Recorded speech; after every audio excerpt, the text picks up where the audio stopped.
I mean, I had met these actors only 3 times prior, including the day of the performance.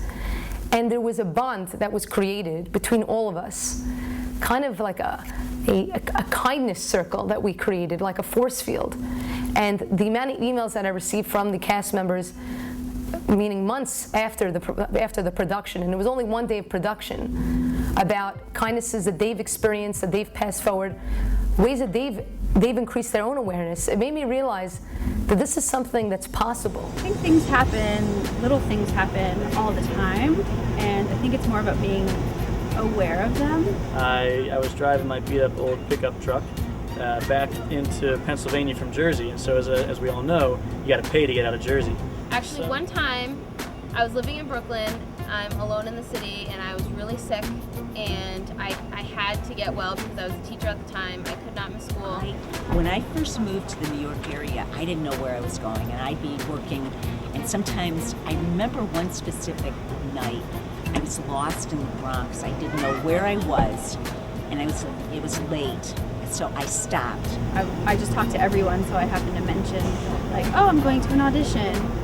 One of my $3 that I had left, I tipped it to the gas attendant guy that filled my tank up, and so I was down to $2. And so as I'm coming through, I say, "What do? I don't have any more cash besides $2." I called the hospital across the street and said, "Do you have an emergency appointment? I'm really sick. I need to come in today." And the lady was like, "We have nothing." And then she's like, "How old are you? Blah blah blah." And she goes, "Let me call you right back." The cab driver was sort of like, well, I'll stay here and wait for you.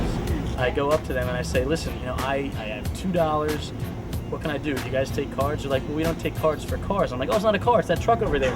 And the supervisor on the on call that day was like, "That truck? That's your truck?"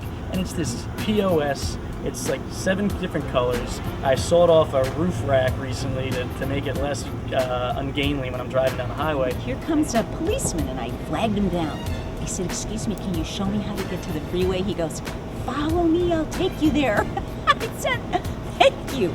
And that, I swear, that's happened to me so many times. She calls me back like 5 minutes. She's like, "Okay, you're gonna sneak in through the back door, blah blah blah. My name is Shelly, and I'll get you in." And just because he was like, he was a kind person, and he said, "Okay, I'm gonna wait here for you. You give me the thumbs up. Everything's okay." Just little things like that make you just happy. And he said, "That's your truck? Take this $2 and go get a beer. Get out of here." And so he sent me away. So there you go. And when I met her, she was the sweetest lady, and she was like, "I could just hear my daughter's voice in you, and my daughter's in Chicago by herself, and I would just hope that somebody somebody out there would put this out for my daughter, so I'm gonna do it for you." And it just was, I sent her a card, I go and visit her now. It's silly, but it was so huge to me because I really had nobody else here to care. People are basically kind. They really are. But I realized through this organization, through kindness, change is possible, because we all know the language of kindness. Kindness is a language in which the deaf can hear and the blind can see.